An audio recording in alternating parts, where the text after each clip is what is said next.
Talvez você tenha feito constantemente estas perguntas.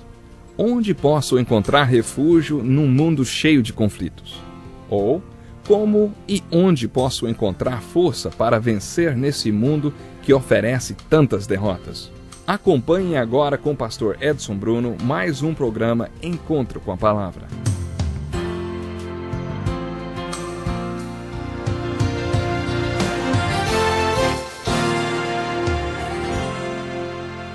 Olá, seja bem-vindo a mais um Encontro com a Palavra. Estamos estudando o livro de Hebreus. Tenho desafiado você a descobrir e enfocar o argumento deste livro. No final do capítulo 10, o autor exorta seus leitores a não abandonarem sua fé. Ele começa fazendo uma lista de razões para que eles não abandonassem a fé, porque eles tinham sido salvos pela fé, deveriam viver pela fé e não deveriam abandonar a fé por causa do que ela é. No versículo 6 do capítulo 11, ele os exortou a não abandonarem a fé por causa do que a fé pode ser.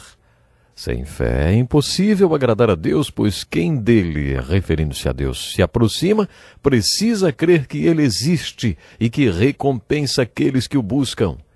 O autor tinha citado pessoas que agradaram a Deus porque tiveram fé e contou de um homem chamado Enoque que foi arrebatado por causa de sua fé. Uma vez ouvi um velho pregador contar que Enoque já era um homem velho, que sempre tinha andado com Deus. Um dia, Deus chegou para ele e disse: Enoque, já estamos mais perto da minha casa do que da sua. Por que você não vem para casa comigo, hein?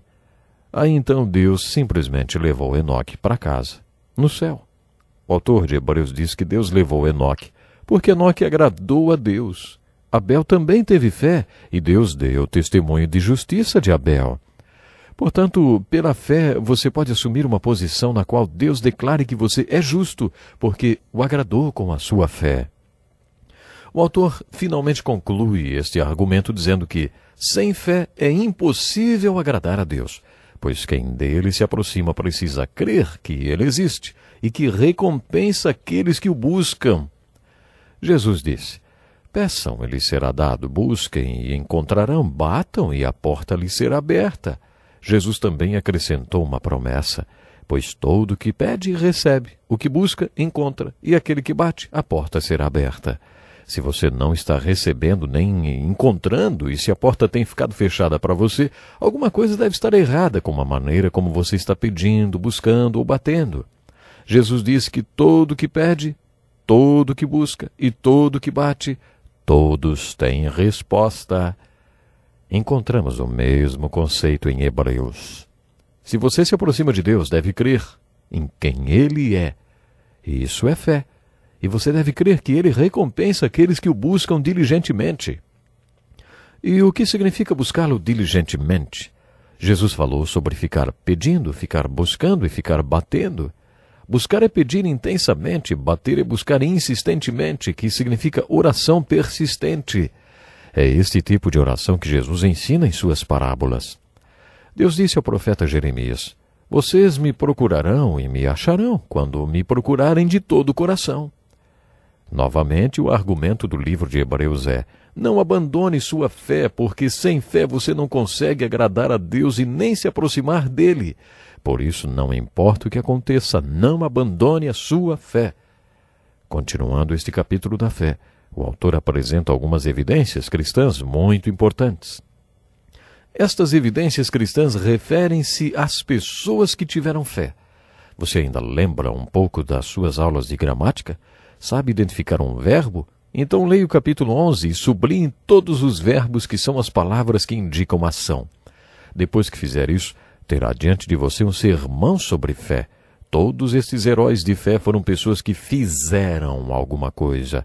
Por isso costumo dizer que fé é um ato de acreditar em alguém ou em algo que você não consegue ver, baseando-se em evidências. Tem de haver alguma ação da sua parte que indique que você realmente tem fé. Existia um homem chamado Noé. Deus se aproximou de Noé antes de acontecer a primeira chuva sobre a terra. Ele disse: olha, Noé, vai chover e quero que você construa uma arca. Aí então Noé perguntou para Deus: ah, tá bom. O que é chuva e o que é arca? Coisas que não vemos, diz o autor de Hebreus. Noé nunca tinha visto nenhuma daquelas coisas, mas pela fé, divinamente instruído, movido pelo temor a Deus, preparou uma arca para a salvação de todos de sua casa. Com isso veio a condenação do mundo, mas ele se tornou herdeiro da justiça que vem pela fé.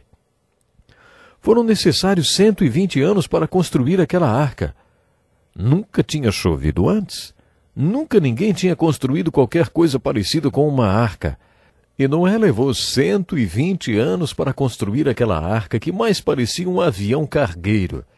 Era um navio fantástico.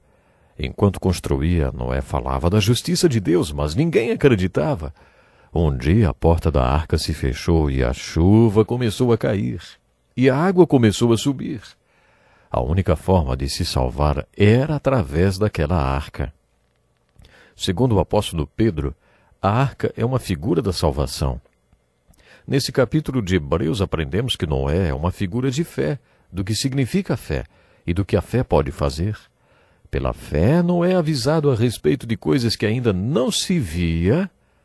Você pode dizer que isso foi evidência externa de fé. Deus avisou Noé, falou com ele. Noé, movido por santo temor, esta foi uma evidência interior de fé, da resposta à palavra de Deus. E é aí que a fé se torna prática. Noé construiu uma arca. Ele fez alguma coisa. Ele se movimentou. Ele construiu uma arca que salvou toda a sua família e serviu de testemunho para todo mundo de que ele foi justo por causa de sua fé. Mas a lista de exemplos de fé não para com Noé. Começando por Abraão, o autor continua a citar outros heróis da fé. Como poderíamos falar naquelas pessoas sem falar de fé? Qual é a explicação para um homem como Noé passar 120 anos construindo uma arca por causa do fenômeno chuva que ninguém jamais tinha visto? Noé foi uma evidência do Deus invisível. No contexto deste relato, o autor estava dizendo para que seus leitores não abandonassem a fé. O capítulo 11 de Hebreus já recebeu o nome de o Hall da Fama da Fé, ou a Galeria de Heróis da Fé. O autor inicia o capítulo 12 dizendo: portanto, também nós, uma vez que estamos rodeados por tão grande nuvem de testemunhas, livremo-nos de tudo que nos atrapalha e do pecado que nos envolve, e corramos com perseverança a corrida que nos está proposta, tendo os olhos fixos em Jesus, autor e consumador da nossa fé. Ele, pela alegria que lhe fora proposta, suportou a cruz, desprezando a vergonha, e assentou-se à direita do trono de Deus. Ouça a explicação da ilustração que o autor faz. É como se estivéssemos em um estádio, todos os atletas participando de uma corrida. Na arquibancada, uma grande nuvem de testemunhas que já participaram da corrida, sentadas, atentas ao nosso desempenho. Você acha que as pessoas que já morreram sabem o que nos acontece hoje? Muitos acreditam nesta interpretação para a metáfora do início do capítulo 11. Preste atenção nessa história que eu vi uma vez sobre um jogador de um grande time. Ele não era um dos melhores atacantes e por isso estava no time reserva. O treinador achava que ele não era muito motivado. Um dia antes de uma partida muito importante, o jogador recebeu a notícia de que seu pai tinha morrido e teve de ser dispensado do treino para ir ao enterro. Mas ele voltou antes do jogo e no vestiário pediu ao treinador que o colocasse no time titular naquele jogo. Quero jogar essa partida para o meu pai. O senhor me coloca no time? Comovido pelo rapaz, o treinador o colocou como atacante do time titular para aquela importante partida. Aconteceu que naquele dia o jovem fez uma partida excelente e, graças a ele, o time ganhou. Mais tarde, o treinador lhe perguntou: como a morte do seu pai pôde motivá-lo tanto assim, hein? O jovem respondeu: treinador, meu pai nunca perdia um jogo do nosso time, mesmo quando eu não jogava. Na verdade, ele não podia assistir a nenhum deles porque era cego. Por isso ele nunca me viu jogando. Mas agora, ele está no céu e de lá ele pode me ver. Então hoje eu joguei para o meu pai, porque esta foi a primeira vez que ele me assistiu jogar. Você acredita nisso? Muita gente interpreta o primeiro versículo do capítulo 12 aqui de Hebreus ao pé da letra. De acordo com o autor de Hebreus, não devemos abandonar nossa fé, porque existe uma grande nuvem de testemunhas nos assistindo.